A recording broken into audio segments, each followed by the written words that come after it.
Rakim talks about the reason why him and Dr. Dre's recording relationship didn't work. And the irony of it is Dr. Dre predicted that he wanted to work with Rakim years earlier on the old MTV Jams episode with Bill Bellamy. Check it out. As a producer, is there anybody that you think you would want to work with? Like, you know, you see some artists, you could, so I could blow them up if they get down with some of my production. Probably, yeah, Rakim. Rakim would be the man. Yeah, I think if I got together with Rakim, you know, he was on my track, that could be a hip-hop classic. Listen to Rakim as he explains why the relationship didn't work as far as him and Dr. Dre recording. Check it out. You were assigned to Dr. Dre's Aftermath label, and unfortunately it didn't work out. What are your reflections on that? I mean, there was probably unrealistic expectation for that as well because of the two of you, these musical giants being paired together. Well up. I think with that right there, man, it was definitely a learning experience for me. I think what I learned more, I lived in California for like 3 years, and just watching California and knowing what kind of music they vibe to and knowing what they was about helped me write more universal songs. You know what I mean? I look at California, they're a whole coast.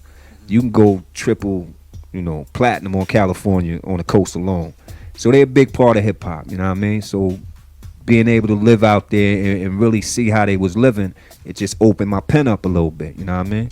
But as far as me and Dre, once we got together, we started realizing how different we was, you know what I mean? And to try to get on the same page was more complicated than we thought, you know what I mean? Like a beat come on, and we listen to the beat, I'm already seeing what I want to do. But then Dre might go, yo, I want you to do such and such and such and such on this one. And I'm like, come on, Dre. Been there, did that already, man. You know what I mean? But we started, realizing that, it was like night and day. Dre's formula, if it ain't broke, don't fix it. Dre loved, at that point, he was loving, gangster rap, rappers beefing and you know what I mean?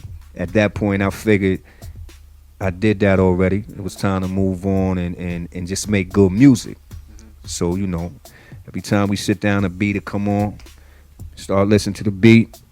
What you want to do, Dre? Yo, just talk. I can curse, right? Just talk shit on this one. I'm like, come on, man. You know what I mean? And I also felt like I didn't really have to beef with my peers. You know what I mean? And he wanted me to kind of, set it off and brag about, who I was and what I did.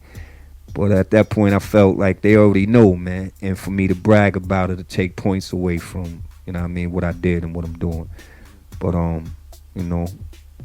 I'm glad that he hollered at me to, I'm glad that he had a vision with me in mind, you know what I mean? I thanked him for that. But, we just couldn't find a medium where he was happy and I was happy with either the direction or the topic or what he wanted me to say to a certain beat or, what it was, man. And thing about Eric B, Eric B was more like, I say, yo, I'm doing this on that. And he like, yo, go ahead. You know what I mean? And that's one thing that was, cool about Eric B. He never tried to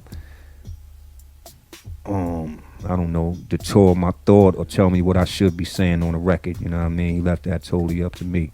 But I wish Dre the best, man, you know what I mean? And, maybe in the future we could do a single or something just to show people what it's supposed to be or give them what they expected. But, you never know.